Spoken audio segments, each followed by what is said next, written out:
چې وسکو ګلاله له هم ورکا. بابا ډیره خدا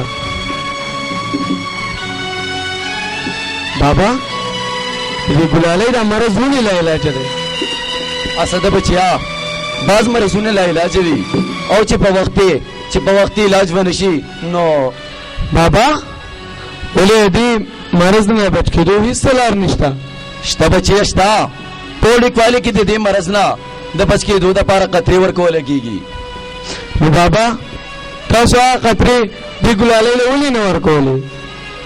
اسده بچیا زمونږ په معاشره کې څه داسې خلک دي چې هغه د مذهب خلاف ګڼي او زمونږ په کلی کې دا بندي کړي دي. ولې بابا یو علاج کول هم ګناه دی او دا کم خلک دي.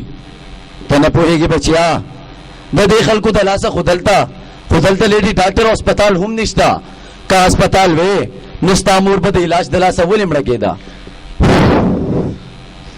بابا په ما باندې ناوخته راځه ځم سکول ته او بابا نن زما رزلټ دی او انشاءالله فرسټ پر اعظم بابا. ټیک ده بچیا زما هم ستا نه دا امید دی. بابا ګوره زه به ډېر تعلیم کوم او ډاکټر به جوړېږم او پر خپل کلي کې به هسپتال جوړوم بابا. ښه بچیا خدای دې په خپل مقصد کې کامیاب کا. زم ورزم پامان د وخته کېږي. خدای پامان.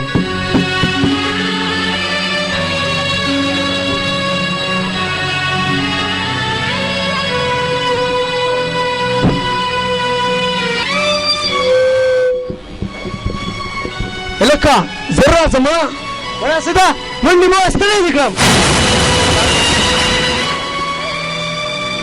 اسده دماغ نه شوه یار دا خو زما عمر دی دا به کېږي ما خو ټول سر راځه یاره. اسده زه دا منډې مو ستړی دې کړم یار تا ته څه پته ده نن زه فرسټ راغلی یم او زما